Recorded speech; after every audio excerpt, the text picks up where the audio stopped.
In today's webinar, we're going to talk about the transition into adulthood, the ages between 17 and a half to 21 and a half. What kinds of things should you be doing? What kind of government benefits are available to you? But we're also going to talk about some things that you can do prior to that age. So with that, we'll go ahead and get started with today's webinar. Hello, Ryan and Margaret. All right. We'll introduce her in a second. So I'm Keith. You guys are used to seeing me, I'm sure. And we're going to have our special guest today who's going to talk about guardianship and government benefits. And as you know, I'm a parent just like everybody else. So I'm learning and listening. And this webinar in particular is really interesting to me because I am in the process now. My son is 17 and a half. Before it was all philosophical. Now it's real. So I've got to get these things done. So I'm really looking forward to learning a lot from you today. So with that, Ryan, why don't you introduce yourself and our special guest? Cool. Yes, I am Ryan Platt. We have a company called the Special Needs Plan. So we've been serving families since 2005 in helping put together these long-term and short-term plans for the family and for their loved one with a diagnosis.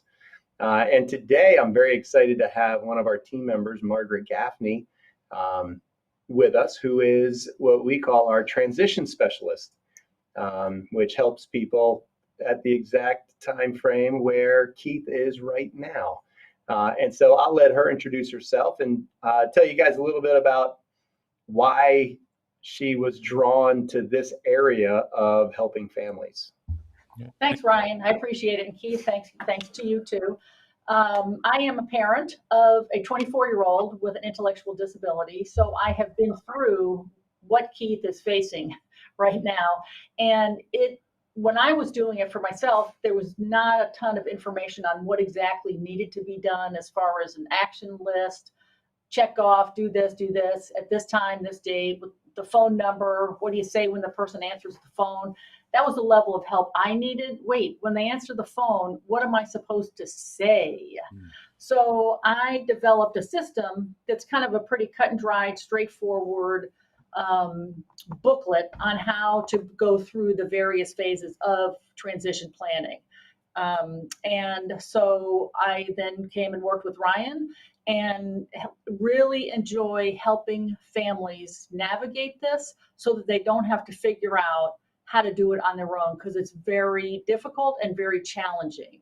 And you're only going to do it once. Because I work in this, I do it multiple times. And I've heard I don't know if I've heard everything from Social Security, but I've heard a lot of different things from Social Security.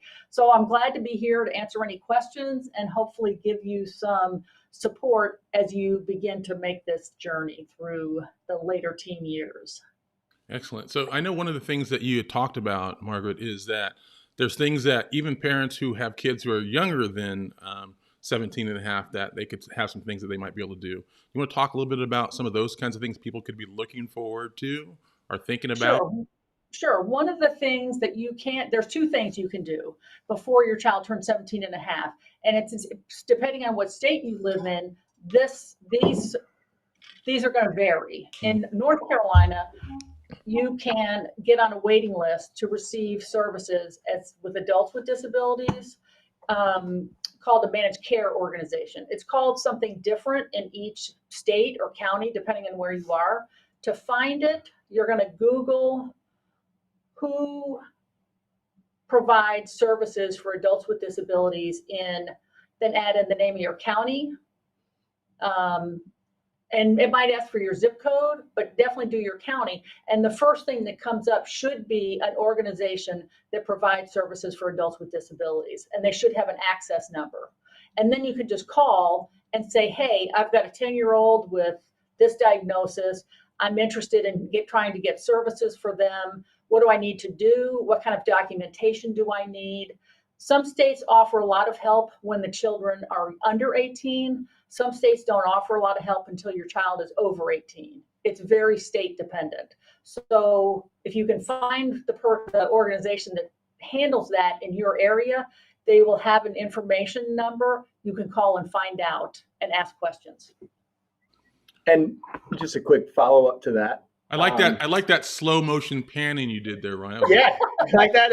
That's very professional, everybody. This is we're a very professional outfit. It's on over here. It's on a carousel. That's right. Yeah. That's right. Yes, yes. You might see the other side of my window in a minute, and you'll see the parking lot.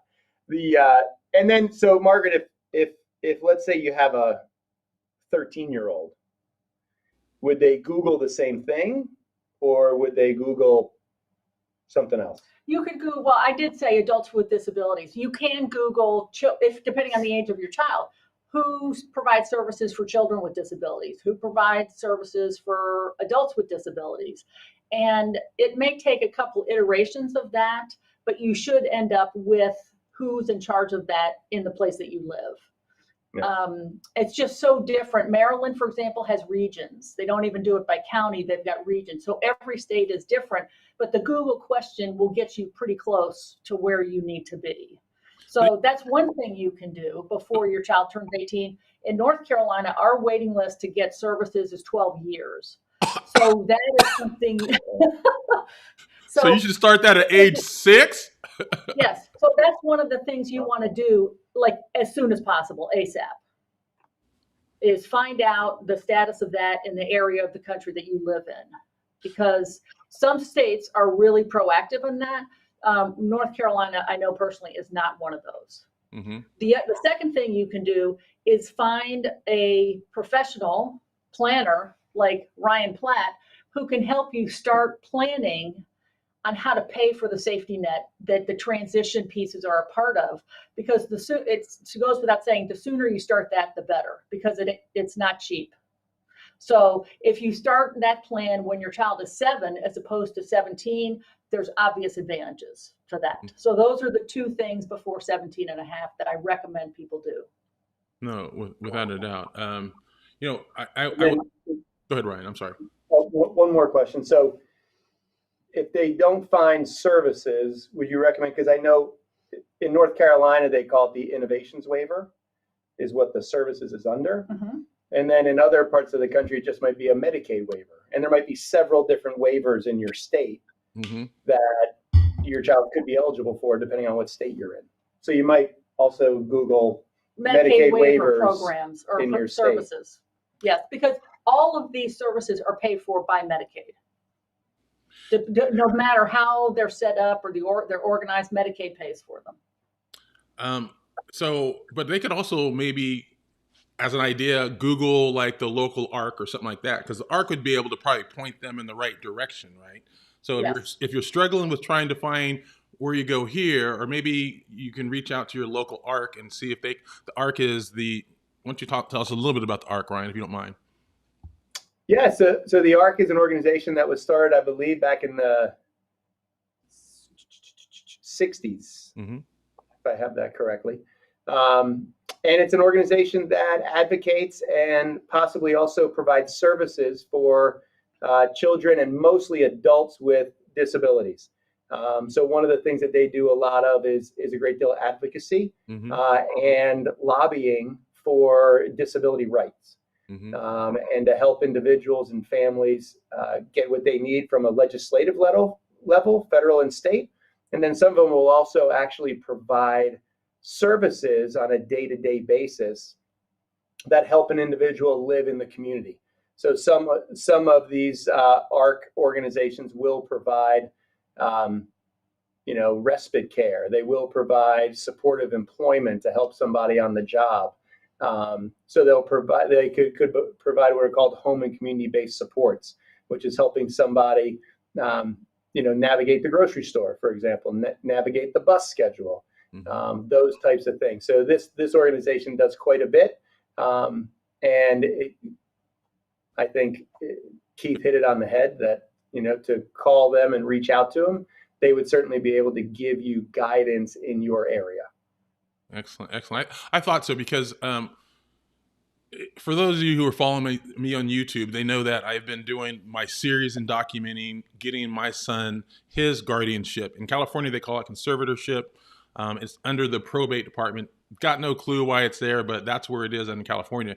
But they directed me to a website that they recommended that is essentially fill in the blanks, print out the forms, take it to the courthouse type thing. It was pretty close to that. So for those interested in that, I can send a link to you guys later on if you're in California. I don't know if other states have that, but it's my attempt to try to get him conservatorship and guardianship without having to hire an attorney. So looks like I'll be able to do it. I was able to get my application into the court within a week, and I have a court date in November. Could have been in October, but I was going to be on the East Coast for my dad's funeral, so can't be in two places at once. Haven't figured that out yet. So anyhow, for those interested, I'll send a link. There might be other things like that in other states, but it's been a super helpful resource for me to help answer questions, fill in blank, print out the forms. I went to the courthouse.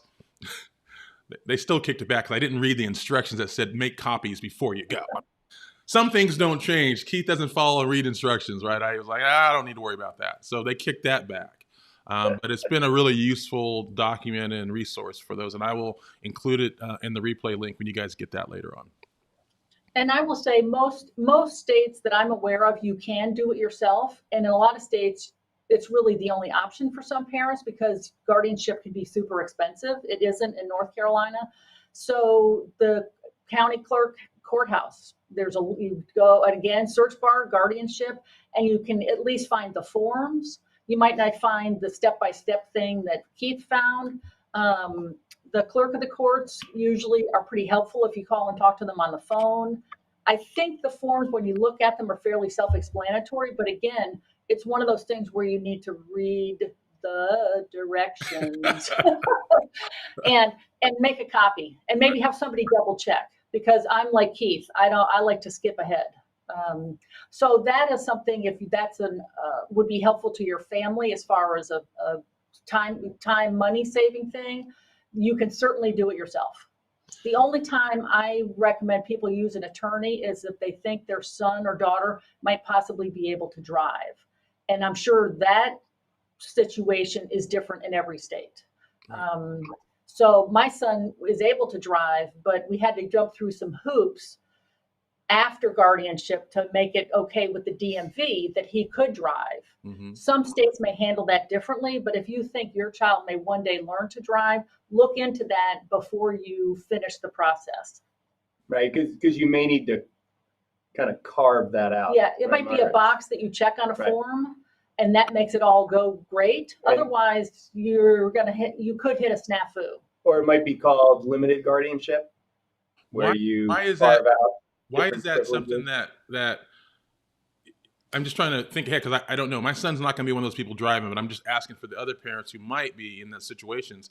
Why is that something that you would want to?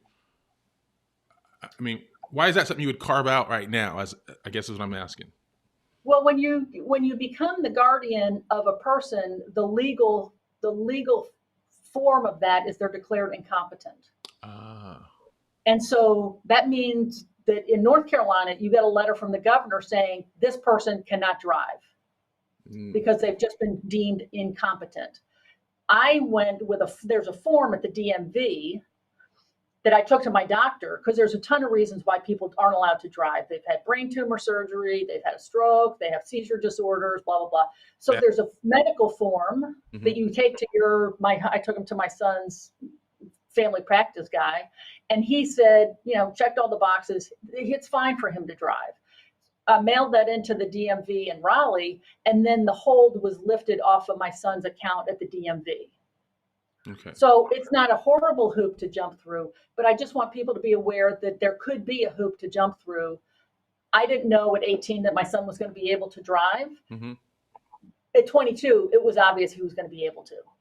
So it's a long-term thing to think about. You aren't always going to know if your kid's going to be able to drive at 18 because they change so much, even after 18. Obviously, I've been doing these webinars with Ryan and you guys for a while now, so I was aware this guardianship was coming on, but that was years ago, so it was sort of, philosophical at that point. But now that it's real, I'm just wondering, I just lost my train of thought. What the heck, Keith? So anyhow, what other carve-outs are there potentially available for people? I don't. Voting, marriage. Voting. Yeah, but Davis was able to vote he's able to drive, he's able to get married. Those were not extra carve out things, but in other states they may be. I guess the bottom line is be aware in your state what is allowed and not allowed if you sign this piece of paper, which is something we should all do every time we're signing a piece of paper. I also recommend that parents carry a copy of the guardianship papers with them at all times, because the guardianship is really designed for emergency use. I've been my son's guardian for 6 years now. I've never used it. It's for emergencies, either financial emergencies, but certainly medical emergencies. And I don't want to go to the emergency room and say I'm my son's guardian and not have a piece of paper to back it up.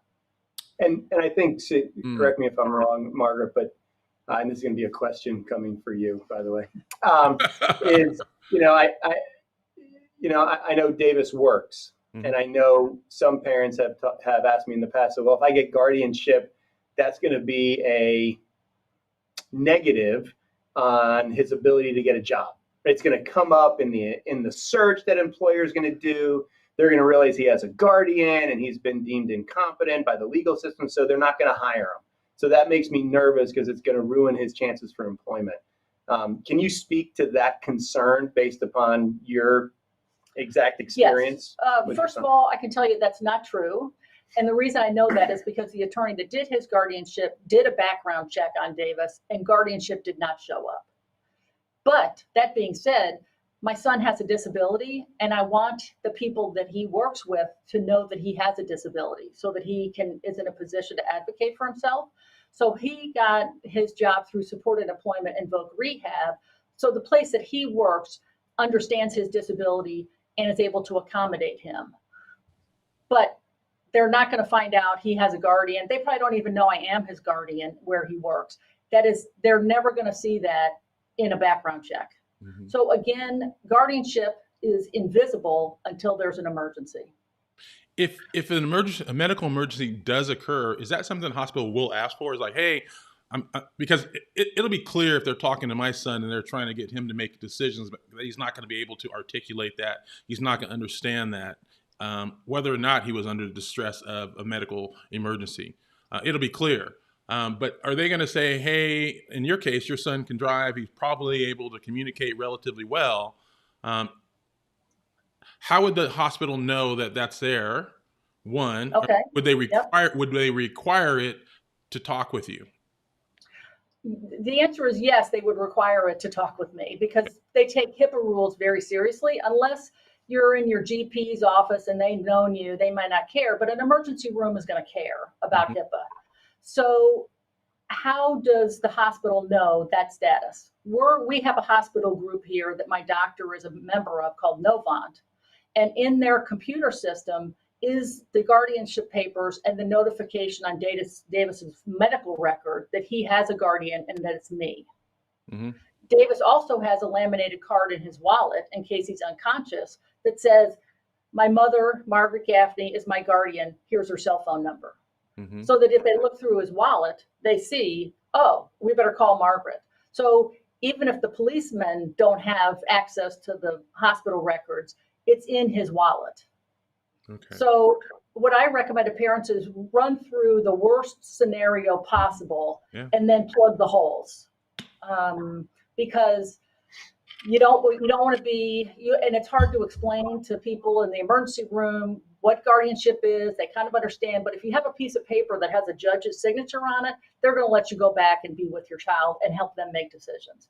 And really, that's what guardianship is allowing the parent to continue in the parental role that they've been doing since birth, just legally enabling it to continue past the age of 18. I'm going to ask this question. I'm going to get to everybody's questions as I can, but one of the questions came up is applicable to now. Someone was saying that they got a power of attorney for medical and financial. Now, I remember Ryan talking about before about the limitations of that. I don't remember what they were, but what are the limitations if someone goes the route of power of attorney versus full-blown guardianship / conservatorship? Margaret R. Okay, that is an alternative.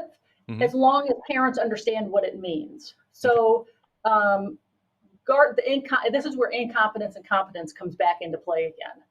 Guardianship is declares that a person is incompetent to make financial and legal and financial decisions. Mm-hmm. Power of attorney says this person has the capacity to do it, but if they choose, they can include their parents in the decision-making process.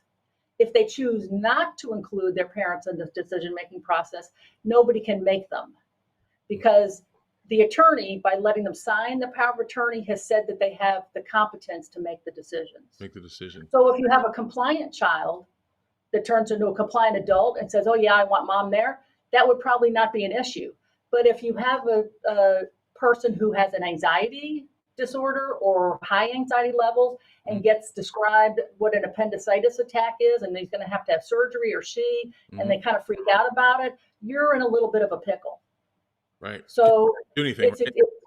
it depends on your child's capabilities. Mm-hmm. Most of the people that we deal with intellectually are not above the age of 15. Mm-hmm. So they cannot really make decisions like an adult would. So most of the people we deal with, they need guardians because they're not mature enough or have the capacity to make those kind of complicated decisions. So if I'm that hearing doesn't mean they're less independent. Independence is a parenting thing. right. They're not legally made to be dependent on their family because they have a guardian. That's two different things. So if I'm hearing you correctly, what you're saying is that the power of attorney has some flexibility in it in terms of giving you access to that, but you're not the final decision maker. So the child can say, you know what, I don't want to take that shot, Mom. I know you want me to take it, but I don't want to take it, so I'm not going to. Nanny, nanny, nanny, right? That's exactly it. Versus if I get a conservatorship or guardianship, and I am the custodian of his estate and his person, then I can overrule whatever his anxieties are, just like I can as an adult, as his parent now. Yes, the same way you did when he was 10. Right. You know, there's a lot of stuff they don't want to do, and they just have to do it. The same applies. Yeah, exactly. The same applies after 18 if they have the kind of disability that makes their capabilities limited on a lifetime basis. Okay, that makes sense. But I think Margaret made a great point that, if you do decide to go down the guardianship road, guardianship doesn't mean dependent on you forever. Mm-hmm. Right? It still means they could, if they have the ability to live semi-independently, right? Maybe they can live in an apartment, by themselves or with a roommate or with some support. That's still an option. So we just always want to make sure that, parents understand that, because they do use that word that a lot of parents don't like, right? And it can be very hard as you're building your child up from 0 years old to 18 and trying to continue to get them to develop to the best possible place they can be. Right. Then all of a sudden the court system wants to chop you off at the knees and say, oh yeah, my kid's incompetent. You're like, oh my gosh, I've been my whole life, his whole life or her whole life, I've been working not for that word to come into play. And now I have to agree with you. That can be very challenging. Right. I imagine. I want to, is there any substantive difference between guardianship and conservatorship? Because I've always used the word guardianship, but I was told here in California we do it as conservatorship. Is there any difference between the two of those? They are used in different states for different purposes. Sometimes in some states they'll use conservatorship completely, and that'll mean the same thing as guardian, right? Financial, healthcare, person, education decisions, everything. And yet most of the time, conservatorship is really considered kind of the financial side of life, right? If some states will separate it out where it's kind of guardian of the person, and then there's conservatorship, which is handling the financial pieces of someone's life. Which is, my next statement will make this unable to be used in 5 years. But, everything about Britney Spears that everybody talks about is a conservatorship, right? She can't control her own money. Mm-hmm. Well, and the other thing to think about too is every state is also dealing with older people with a lot of assets that are starting to lose their competence. They got family members that are fighting over stuff. There's a whole nother branch that's for guardianship. Really was started for senior citizens with a lot of money. And our kids don't have a lot of money, so they don't need to have anything to do with that and trustee officers and, quarterly audits. That's for a whole different class of people at the end of their life. Yeah. So most of the time for the families that we are and that we support are usually the child doesn't have any money. So you don't really need a guardian of the estate or a conservator of the estate because there is no estate, right? We want them to put the money in the special needs trust and the ABLE account, and you can be the trustee of the special needs trust and make financial decisions. You can be the authorized individual on the ABLE account and make decisions. And then you can be the representative payee of any Social Security income that comes in for your child and manage that account. So for most, as just like Margaret said, for most of the families we serve, this is going to sound terrible, but the amount of money in our children's names, we're trying to make them poor. Right. So and keep them poor. And keep them poor, at least in their name. Maybe not in other places, but in their name. Right. But in the other places, as the parent, you can still control that without, this is a big deal, and Margaret mentioned it, without massive amounts of court oversight. Because if you are the guardian of the estate or the conservator of the estate, the court system has to be in your business. Because they've given you control of somebody else's money. So they want it to be accounted for, like Margaret said, every month, every quarter, every year. And it's a whole lot of layers of work for something that probably doesn't need that. More than likely, you don't want to need that. Just adds a layer of extra that is work. So interesting. I should have probably talked to you before this, but I was trying to do it without having. Probably should. No, but I was trying to do it. No, I was trying to do my process like the other parents are going to do. They're not all going to be able to pick the phone and call Ryan and say, Ryan, what do I do here? So the mistake that I made, I'm just saying, they're not all necessarily going to, but I'm saying the mistake I did, and I know now I need to change that, is I asked to be the guardian of the estate and the person. So by me doing that, that's going to complicate things. Even though he has no money, I was thinking I needed to do it because he needed to, I needed to do that for the representative payee for his Social Security benefits. So that's a mistake I made. I'm glad I caught that. I'm glad I was here today. Yes, see, I'm glad you're here today too. And hey, everybody, and that's from Keith Caldwell, who basically has me on speed dial. I did not want to use that. And I'll answer Keith's phone call because I'll be like, oh my God, what's going on? No, but I wanted it to be as authentic as possible so people can see the same struggles that they're going to be going through. So that's the thing. Or they can see the struggle they could avoid. There you go. And one way to avoid that struggle is to call your county clerk at the courthouse and say, I am applying for guardianship. I want to move for guardianship for my minor child as they become an adult. And that puts them in that guardianship of the person category. However it's called in your state, that's what you want. You're not taking care of your 85-year-old grandfather with U.S. Steel stocks. Mm-hmm. You want to be guardian of your minor child as they become an adult. So they'll say, fill out Form B. Because our form in North Carolina has 3 check boxes. And if you don't know what to check, you're going to check the wrong one. Well, I clearly checked the wrong one. I checked one too many, so I'm going to have to fix that. Yeah. But that's okay because, everybody makes mistakes. One thing I want to say that was helpful is when you're applying for your guardianship or conservatorship, as I did in California, it costs $435 to apply. And it would have cost me that if I was the one doing it. But since I'm doing it on his behalf and he has no assets, they gave me a fee waiver, an automatic fee waiver of the $435. I mean, we were prepared to pay it out of his trust if we had to, but I'll save the $435 all day long, right? That's more golfing. For Xander and I. You need maybe some lessons. Yeah, I clearly need that. One other thing I want to highlight with other families who might be going through this as well. So I talked to my ex-wife. I do everything with her. We get along tremendously well. If you've seen our webinar before, I had her on here, and Nicole and I may not have been a perfect couple, but we are great parents for our kids. We co-parent very well. So I've been including her in on this, even though I'm taking the lead on it, and I just share everything what I'm doing and blah, blah, blah, blah.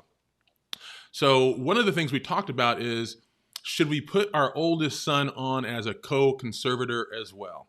And we decided to go ahead and do it only because if something happened to Nicole and I at the same time or at different times, then my older son would have to apply to the court to do it. Now, I know he's not going to do anything. We just have him there as a placeholder because right now I'm working to get his conservatorship taken care of. And once that's done, he's a conservatee that's done.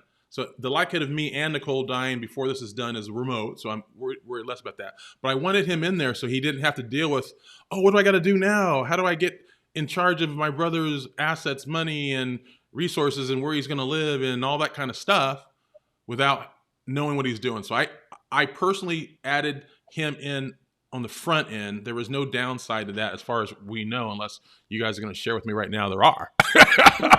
Okay, I have a couple of questions about that. Okay. So it sounds like there are 3 people that are sharing conservatorship of your son. Mm-hmm. True? There will be me, Okay. my ex-wife, and my oldest son. Okay, so let's say emergency happens, you're at the emergency room. Do all of you have to be there to make a decision, or can one of the 3 be there to make a decision? Any one of us. That's clearly written yes. on the piece of paper that you're going to show the doctor. Well, Super, it's because we in the forms we filled out, but that's a good point. I'll have to write that down. I don't know what we're going to get in the end. Exactly. So then you get all this paperwork and you have the theory, but then the thing happens.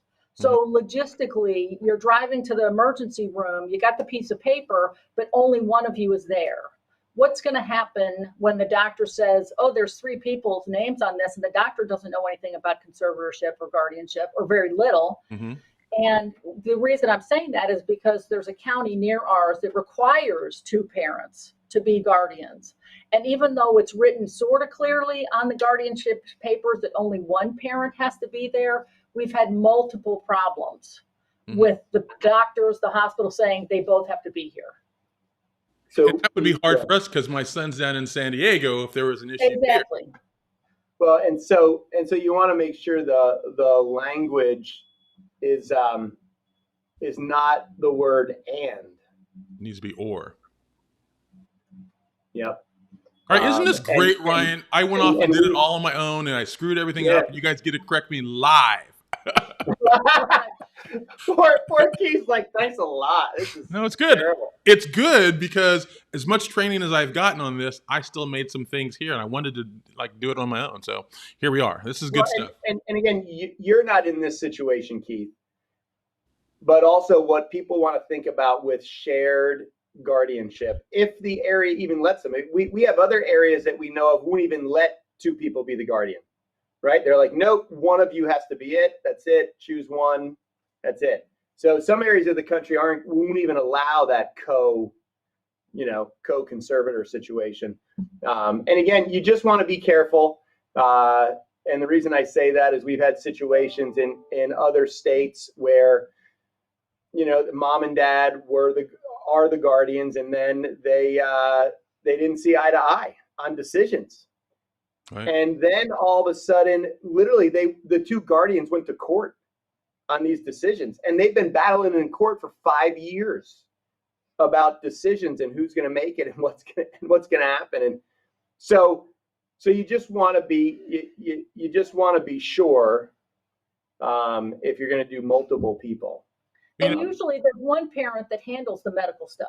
There's usually not mom and dad at the doctor's office every 3 weeks. So it's logically the person that handles the medical appointments and medication, they would be obviously the best choice.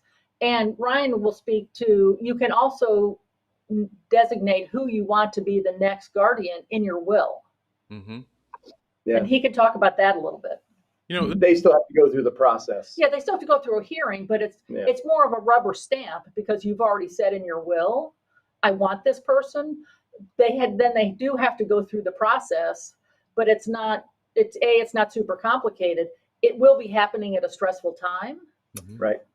So those, depending on where you live, what the laws are, those are considerations to be thought about. Yeah. Yeah. I would just ask as you go through the process, Keith, this will be a great example. We've actually never had anyone put the next generation on there right now, right in the beginning.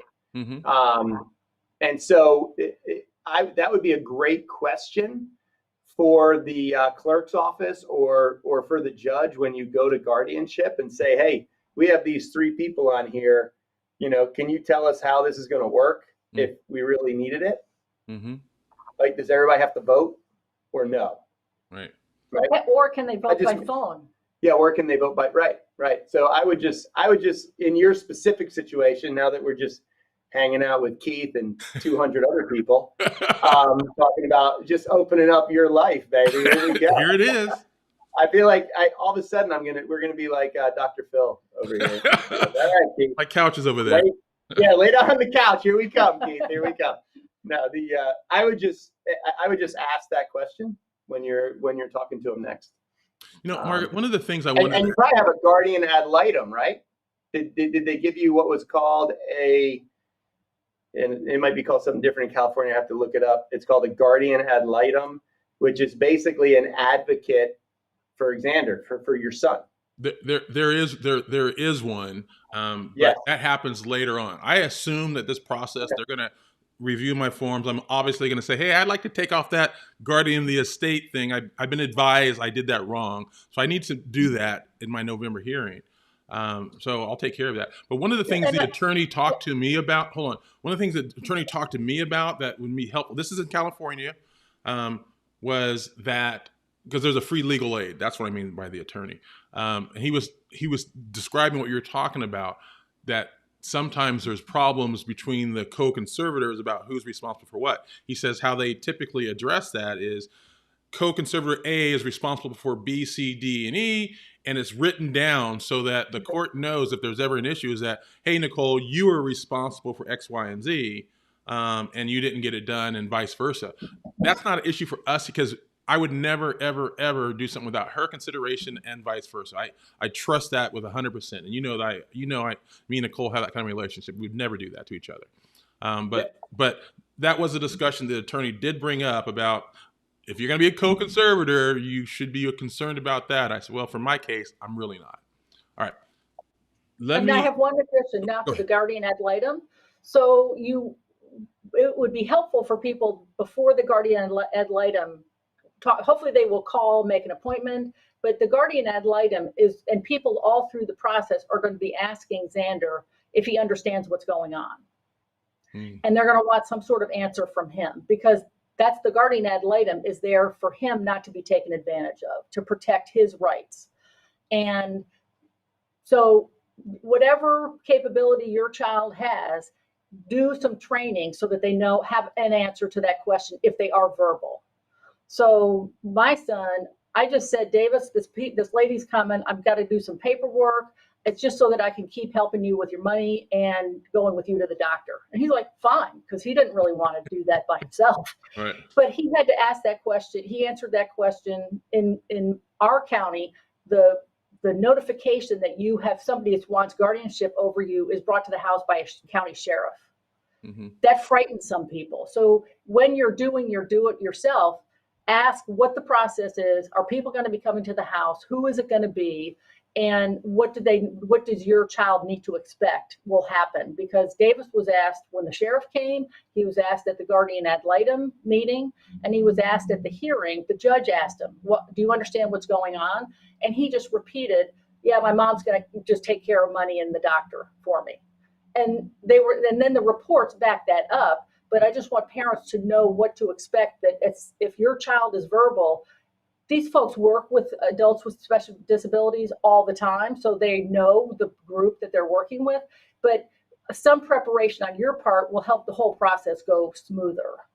One of the commitments we made in today's webinar, so I just want to make sure we pivot to that real quick, is government benefits. So now as my child is getting ready to be 18, he's going to qualify for government benefits on his own. which I have to apply for on his behalf, obviously.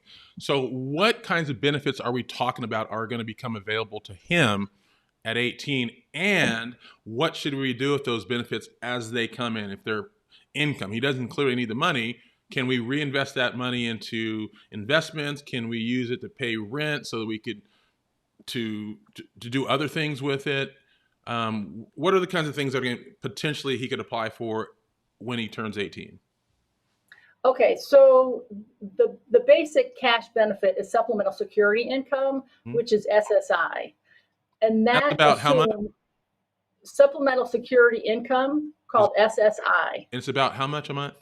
If I have 800. The full amount is close to 800 now. When you first get accepted, you get 2/3 of that amount. And then there's a two-step process where once your child begins receiving that money and now has an income, you can then charge them rent for the use of their room, which will bump it up to the near 800, which will put money into your account that you follow Ryan's directions about what to do with it. How to say, what are you going to do with that $400 a month?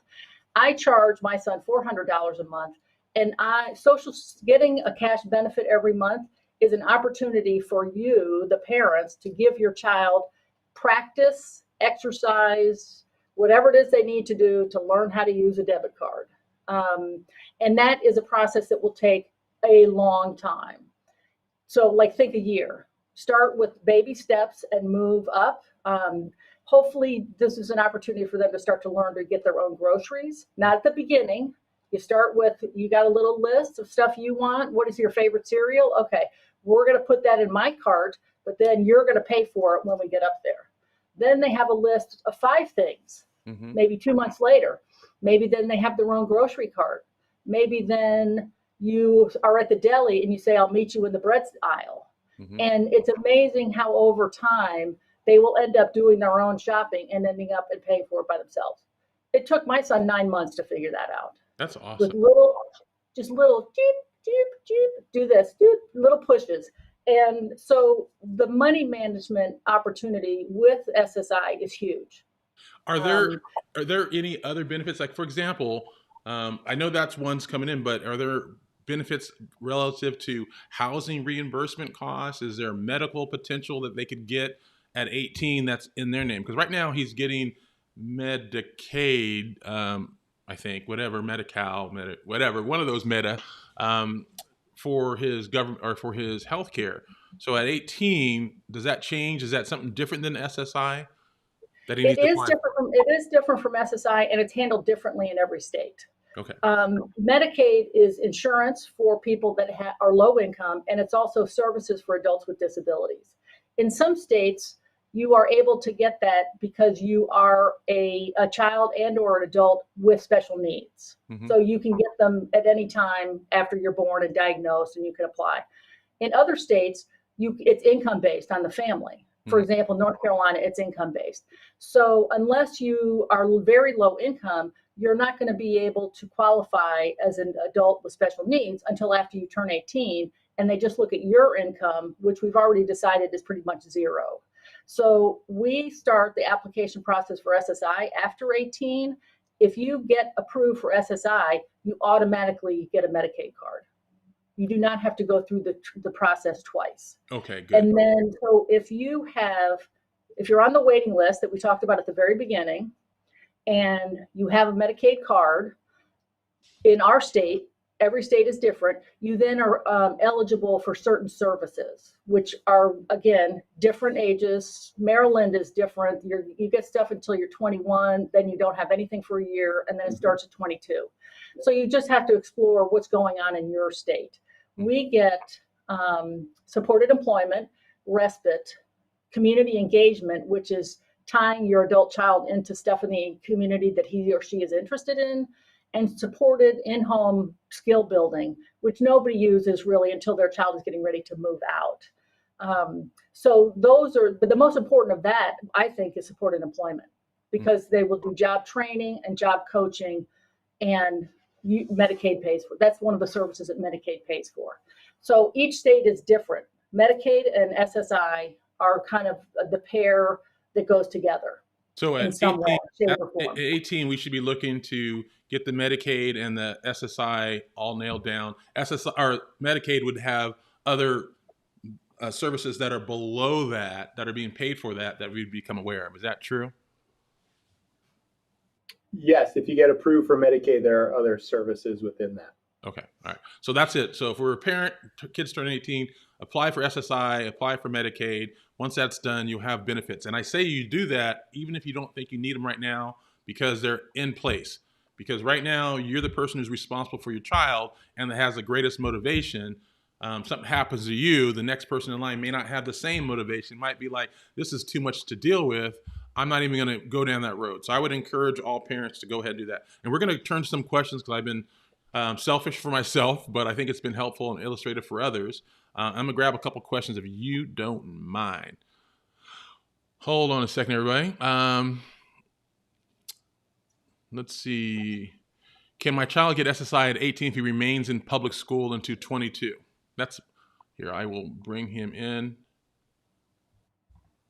Oh, it worked. There we go. Michael the Tank Engine. Who was that guy we had last time? I forgot his name. It was an interesting name. But yeah, go ahead, Margaret. Yes, you can apply and begin to receive SSI. Apply the month after your child turns 18.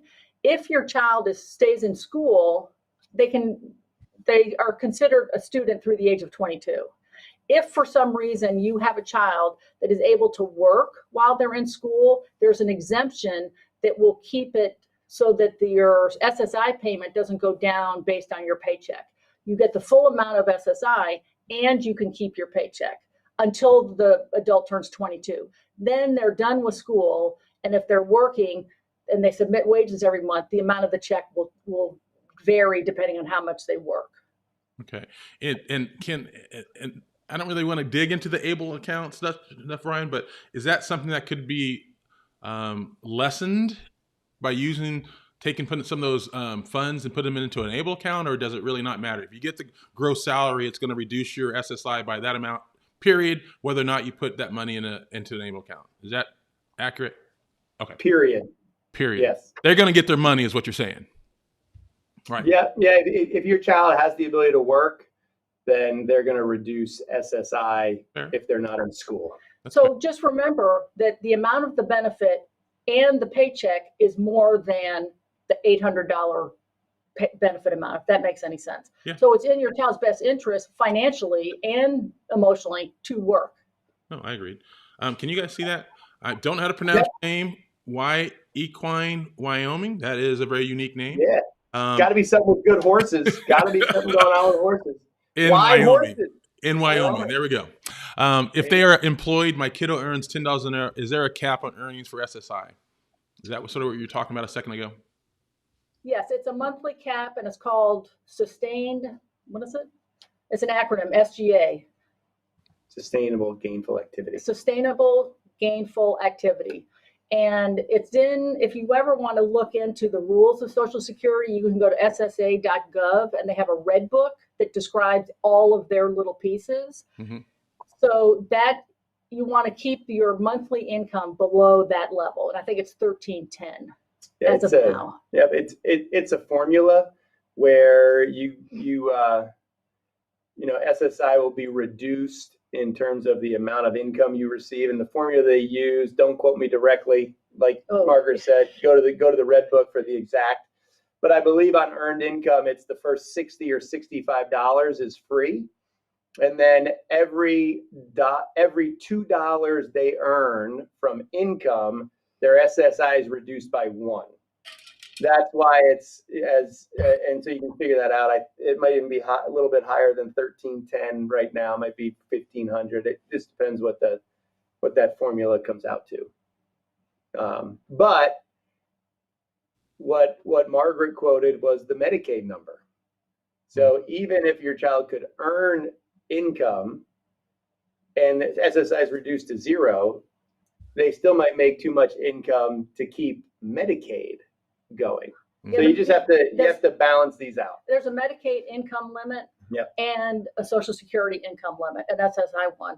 And there should be, I know there are people that work through Voc Rehab that are called benefits counselors, and we have them in North Carolina, and they help families navigate services, not benefits and salaries, and because it's very intricate. Yeah. So if you have serious questions about it, you can see if you can locate one of those people. But the Red Book has all the information in it. It's updated every year as far as what the rules and regulations are of SSI.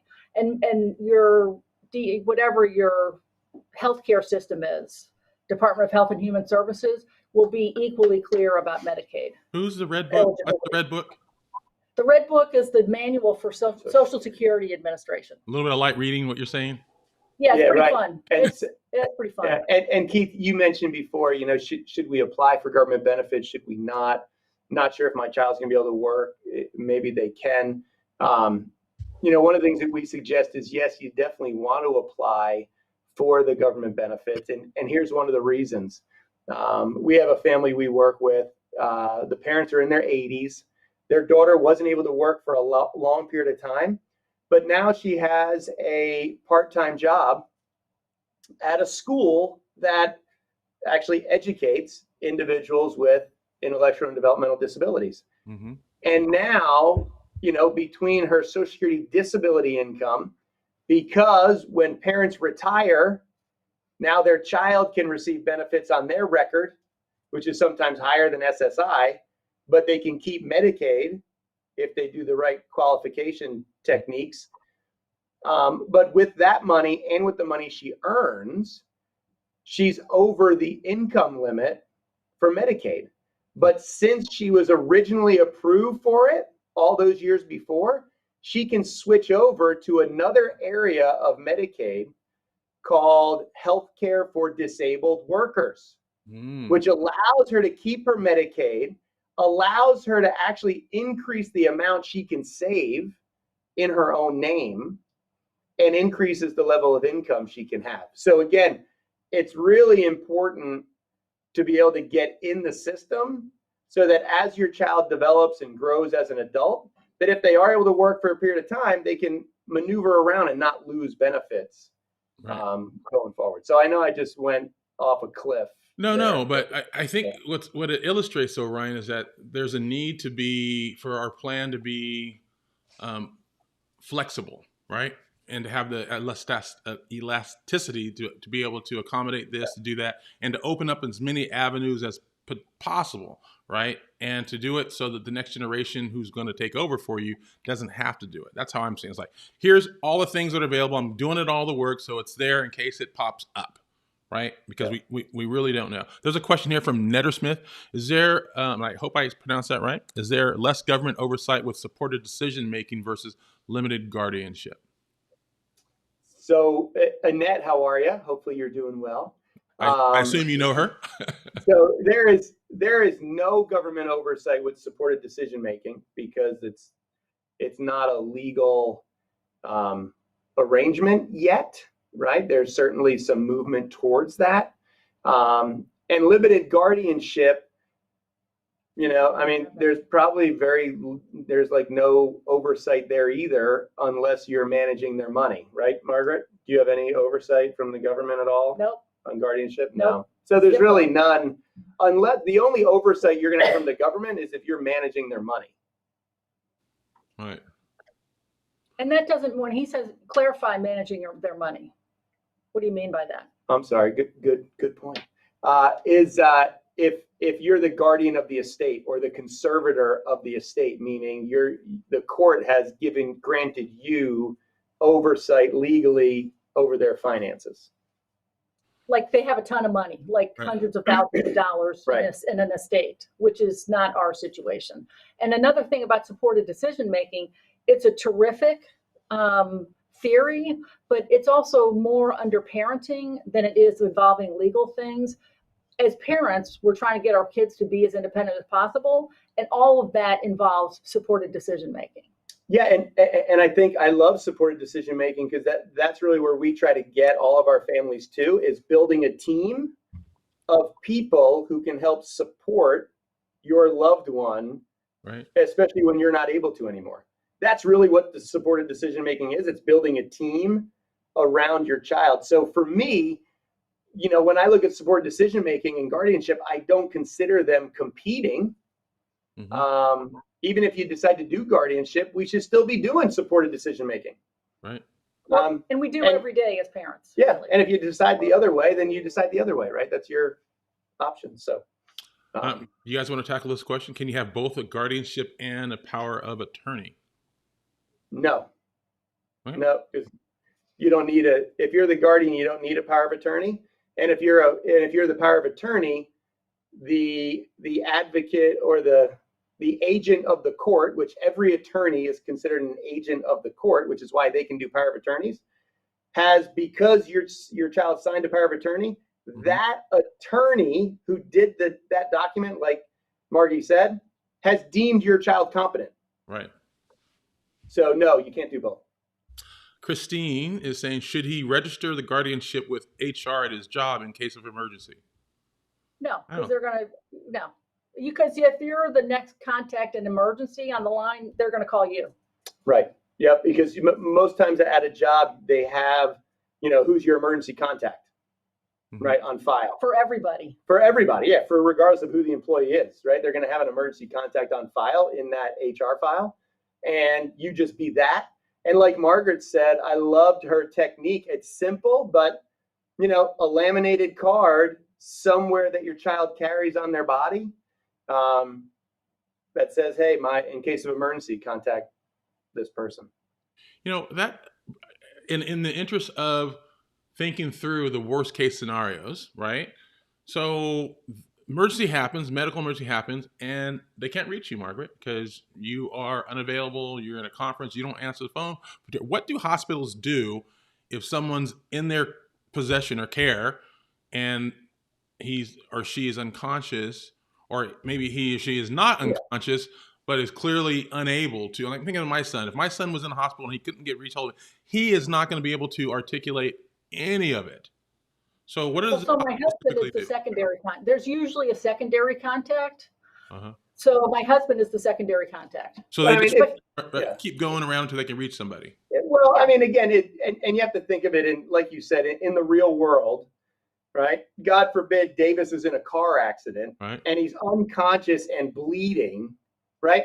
They're not going to wait around to find out if they should treat him or not, just like they wouldn't for you, Keith, right? If you're in a car accident and the ambulance comes and takes you from the scene to the emergency room, you're bleeding and unconscious, they're not going to wait around and be like, well, if he dies before he wakes up, see if we should treat him. I guess he does. Oh, well, big deal. All right. They don't do that. They're going to treat you because you obviously are in massive distress, right? And you can't verbalize because you've been hit in the head, right? Right. So, I mean, it's the same thing. Again, remember, guys, it's the same thing. I mean, if there's a true emergency, they're not asking anybody for who their guardian is because they just have to save their life. Let's see. Yeah. I think it's more like what Margie said earlier. Hey, all of a sudden your child has a tumor on their shoulder and the doctor's like, listen, we need to go into surgery to take this off. And all of a sudden your child is being described to them what surgery is, and they're freaking out, scared to death.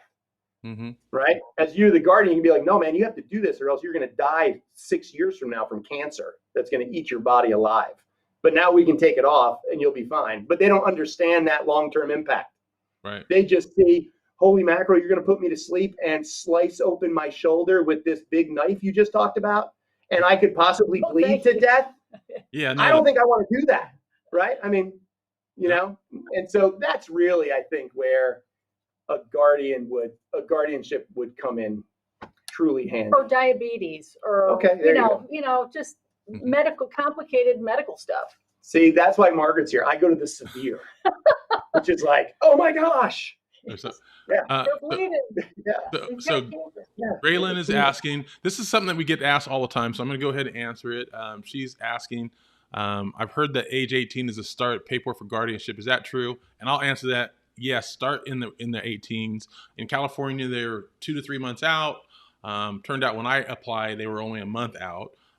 Since I'm going to have some corrections I need to make that we talked about earlier, I'm assuming it's going to take a process of 3 or 4 months.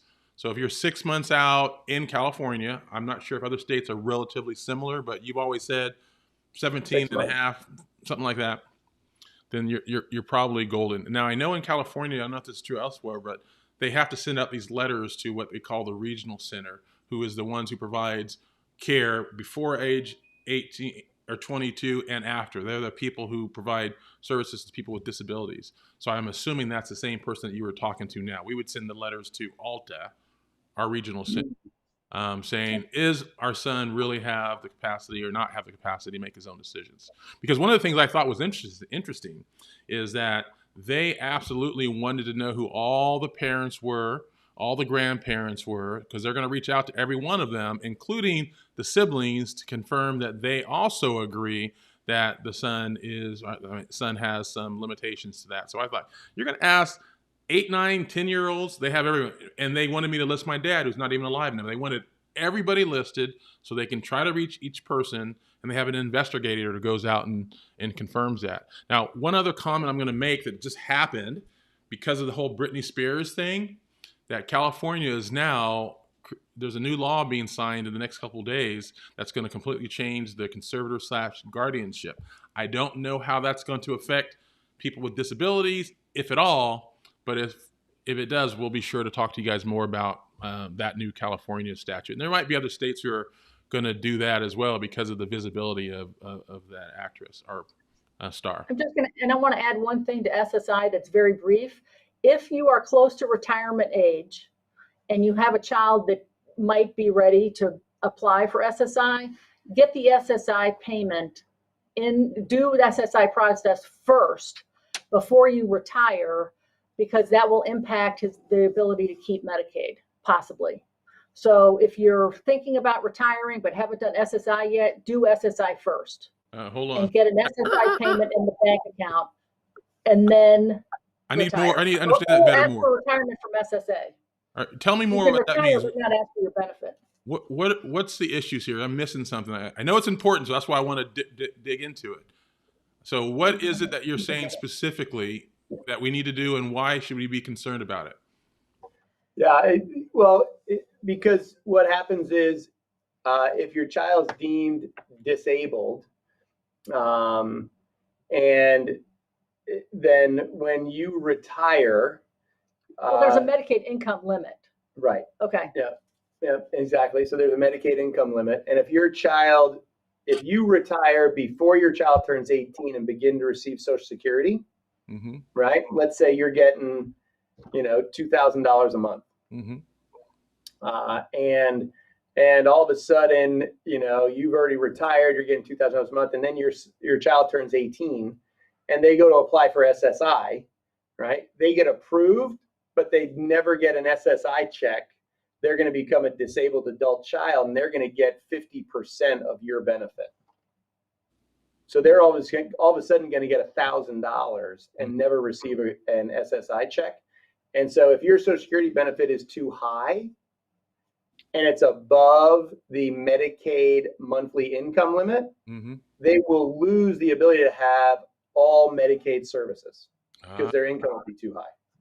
Now, if they receive just one payment of SSI, just one, then they will qualify for what's called the pass-along program. And it won't matter how much income they receive on your record for Social Security, they'll still keep all their Medicaid services. So just to clarify, because I think this is a really important part, if you're, so we can't be ending without ending on that without being clear. So are you saying that if you're considering retiring during the time frame that your child is going to be turning 18 and applying for these benefits, this is of concern to you?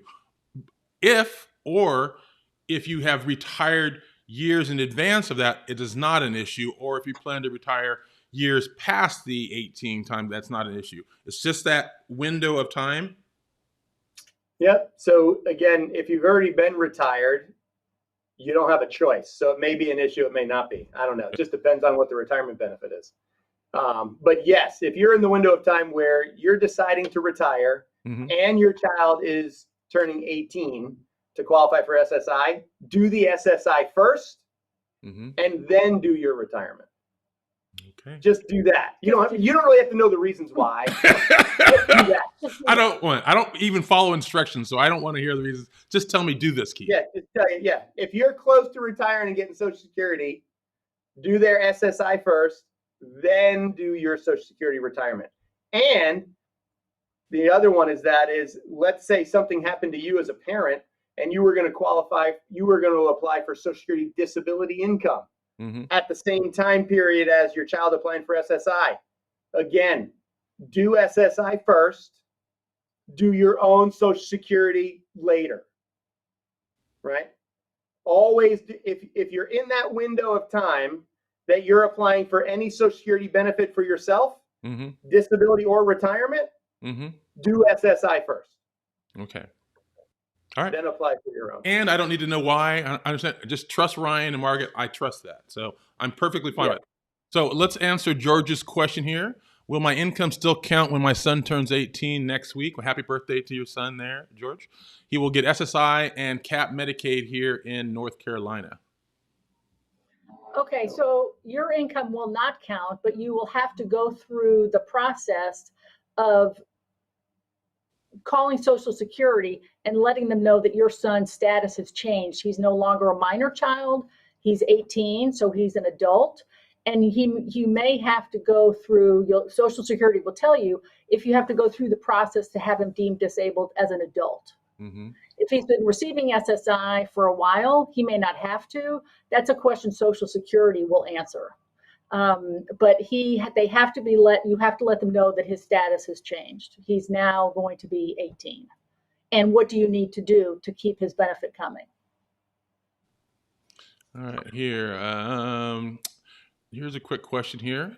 What are the difference between the SSI and SSDI limits? Ooh, that's like a whole session. Oh. The quick pieces of it is SSI. There are financial requirements, right? You can't have a certain number of assets, and you can't have a certain level of income to qualify. SSDI doesn't have any of those. So Social Security disability income is based purely on being disabled and based upon what your work history is, and to make sure you have at least 40 quarters of work history in the system to get the complete benefit. So it's totally based on your work history and your disability of being able to work. It has no financial requirements whatsoever. But again, as we just talked about, and I know this can get very confusing, if a parent is on Social Security disability income, then a child will receive Social Security disability income based on the parent. So it's blending a little bit, but just as SSI versus SSDI, the difference is financial requirements. Okay. And another differentiation, SSI is a line item in the budget that comes out of the budget. SSDI benefits come out of the paycheck taxes that everybody pays. And that goes to people that are disabled, retired, or have passed away. And that's all paycheck related. SSI is a separate pool entirely. Right. And that may help keep those pieces of pie separate. Excellent. Well, one last thing. I don't think we answered it directly, so I want to make sure we do. We had talked about the legal and financial structures. Have we answered that and shared what we're talking about that's important for people? Is it just the special needs trust, the ABLE account, things we've always talked about? Is there something different for that? We talked about the legal and financial structures that are necessary as they go into adulthood. Yep, those are certainly those pieces, like a special needs trust, ABLE accounts, rep payee accounts, but also the structure. If you're thinking of this, and you're probably not on this webinar if your child's 13 because you didn't think it was important. But if you are, it is, there's a 5-year look back to Medicaid. So in the event of a grandparent, a parent that has some kind of an account that they've been saving with your child's name on it, or it's a custodial account like a UTMA or a UGMA or something like that, that could cause an issue. So when we think about financial structure, it's okay, I need to make sure I understand the rules, and I need to understand what pieces my family may have in place that need to be changed before we go apply for benefits. So that's part of it as well. Okay. Well, Brian, I think it's probably very likely that as I'm applying for benefits, I will be not going it alone. I will be calling you guys. So I think I've learned my lesson that I'm not as skilled as I thought I might be. So it's all good. We're going to go ahead and wrap up because we're over the hour. Like we try to stick to about an hour. I'll try to get to as many questions as possible. And Margaret, I'm going to ask you the same question I asked Ryan. Do you have any last final jokes you'd like to make or any last words of wisdom you'd like to share? Not really, except if you need help and have somebody to ask for help, don't be shy about it, because the energy that's wasted trying to solve problems at 2:00 in the morning in a Google search is time that's wasted. Right. And if you have a resource, use it. That's what they're there for. Excellent. Excellent. Thank you guys all for joining us. We appreciate that. And with that, I guess we'll see you guys at the next webinar.